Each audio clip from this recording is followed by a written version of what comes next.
तो जो भी बच्चे रेडियो में या अपना टीवी में करियर बनाना चाहते हैं उनके लिए खास तौर से कुछ बातों का ध्यान में रखना बहुत जरूरी है। अगर वो कोई कोर्स ऑप्ट करने चाह रहे हैं या कोर्स कोई प्लान कर रहे हैं तो उसके पहले उनको ये बात ध्यान रखनी होगी कि क्या रेडियो और जो ये टीवी की इंडस्ट्री होती है उसमें आपके अंदर क्या खासियत होनी चाहिए।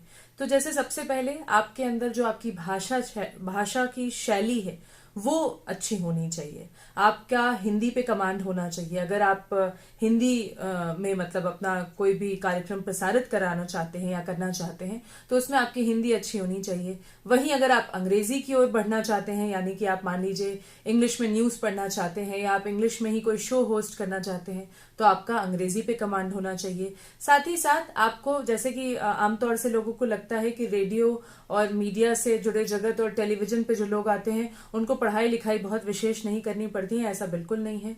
उनको टॉपिक्स का करंट में जो भी चीजें चल रही हैं उसकी अच्छी जानकारी उनके पास होनी चाहिए, तभी जाके वो अपनी किसी भी बात को रेडियो पे या टीवी पे रख सकेंगे।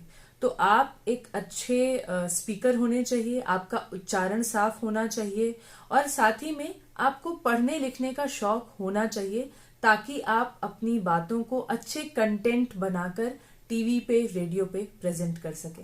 तो जब कभी भी अगर कोई भी बच्चा अगर प्लान कर रहा है रेडियो में या टीवी में या मीडिया जगत में अपना करियर बनाने के लिए प्लान कर रहा है तो वो इन बातों का विशेष ध्यान दे कि मेरे अंदर क्या क्या कमियां हैं और अगर मेरे अंदर अच्छाइयां हैं जैसे कि भाषा शैली की बात हुई, उच्चारण की बात हुई, ये सारी चीजें हैं तो बस कुछ थोड़ा बहुत आपको शुरुआत में काम करना पड़ेगा और फिर रास्ते आपके धीरे धीरे बनते जाएंगे। होता है तो 60 वर्ष से अधिक उम्र के लोगों में ग्लूकोमा का खतरा सबसे अधिक होता है। एशियाई मूल के लोगों में एंगल क्लोजर ग्लूकोमा का खतरा अधिक होता है। वहीं जापानी मूल के लोगों में लो टेंशन ग्लूकोमा का जोखिम ज्यादा होता है। में आप अपनी आंख की जांच करा के जान सकते हैं कि कहीं आप भी ग्लूकोमा के शिकार तो नहीं हैं। इसी के साथ साथियों आइए सुनते हैं एक और प्यारा सा गीत।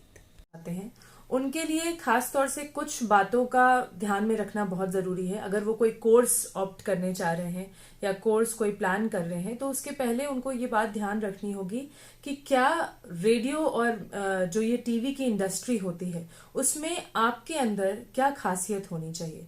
तो जैसे सबसे पहले आपके अंदर जो आपकी भाषा की शैली है वो अच्छी होनी चाहिए। आपका हिंदी पे कमांड होना चाहिए। अगर आप हिंदी में मतलब अपना कोई भी कार्यक्रम प्रसारित कराना चाहते हैं या करना चाहते हैं तो उसमें आपकी हिंदी अच्छी होनी चाहिए। वहीं अगर आप अंग्रेजी की ओर बढ़ना चाहते हैं यानी कि आप मान लीजिए इंग्लिश में न्यूज पढ़ना चाहते हैं या आप इंग्लिश में ही कोई शो होस्ट करना चाहते हैं तो आपका अंग्रेजी पे कमांड होना चाहिए। साथ ही साथ आपको जैसे कि आमतौर से लोगों को लगता है कि रेडियो और मीडिया से जुड़े जगत और टेलीविजन पे जो लोग आते हैं उनको पढ़ाई लिखाई बहुत विशेष नहीं करनी पड़ती है। ऐसा बिल्कुल नहीं है।